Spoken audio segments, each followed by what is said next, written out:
たくひでえ船だな。環境はどこだ？これが巫女の船か？もっとマシなのを想像してたんだけどな。秘密の花園ってか？ Simoun is perhaps the most interesting anime when it comes to tackling the concept of gender that I have ever seen. On one hand, the anime can feel like it haphazardly combines the genre trappings of yuri romance, coming of age, and mecha military drama. Yet, on the other hand, these genres in combination as they are, serve to comment on how gender and gender biases can be informed by technological progression, theocratic rulings, and inequality amongst countries. This is a show that I've spent a long time analyzing and trying to organize my own thoughts and feelings on as someone who has been trying to piece together how to best express and explain my own gender to others, and present myself in a way that I feel best represents who I feel I am and what my identity is. Explaining right here and now that my identity is gender fluid, I have long had difficulty and anxiety in trying to express myself as such, as many people fundamentally assign gender to biological sex, regardless of the decades of science that showcases evidence to the contrary. And even amongst those who understand the two as distinct, there still exists prejudices and expectations in what a single gender is, and the conformity to be, if not accepted, then acknowledged as the desired identity.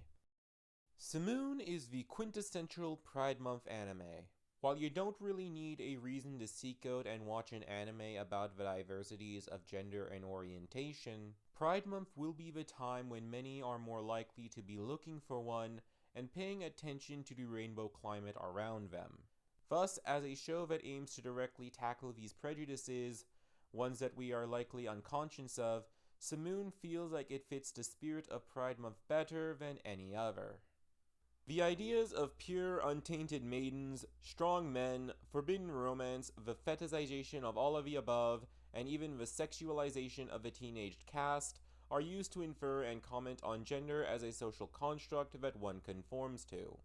An outside perspective expecting something of someone and that someone conforming so as not to fall outside of the mold to a degree detrimental to their own security within society.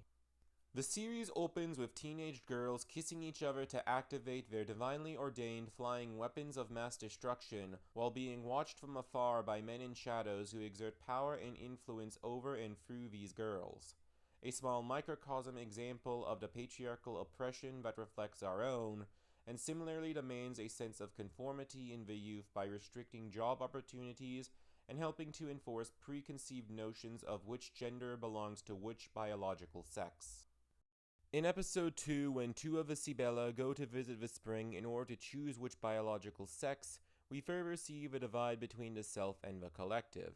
Eri is someone still fraught with uncertainty over which they should choose and clearly needs more time, but while the war allows the Sibella to postpone their trip, they don't feel like they specifically can any longer.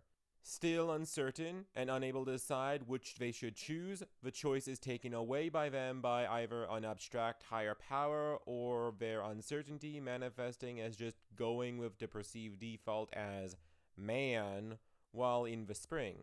Right after this, now under the name of Aerith, they reveal to Neveril what has happened and their anxiety over what will become of their new life, but also adds that nothing has changed.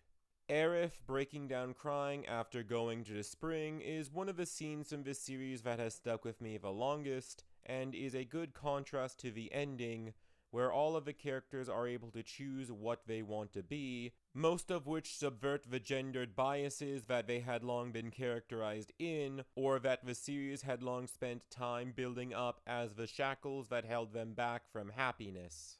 This is the reason why, even though I found some of Simoun's components to be clunky with regards to characters and their romances, at the same time I also found it thought-provoking and deeply insightful, as Simoun understands and focuses on the dynamic of societal prejudices being in conflict with the case-by-case feelings and interpretations that characters have with regards to their own gender. An outside force projecting rather than an individual expressing themselves authentically, which when added to the dynamic of a magical spring that allows one to select whichever biological sex they want to be, allows for a commentary on this dynamic in a way that would be impossible outside of this premise. Thank you for watching the video. I've wanted to do anime content on this channel since its very inception, but just haven't gotten around to it before now. But from here onwards, I am going to try and have some sporadic uploads of anime content every few months or so. At minimum, I can promise a Halloween special down the line, as well as some recommendation lists at some point as well. But if you want more anime content either in the meantime or after that, then be sure to communicate that by liking this video and leaving a comment on this one.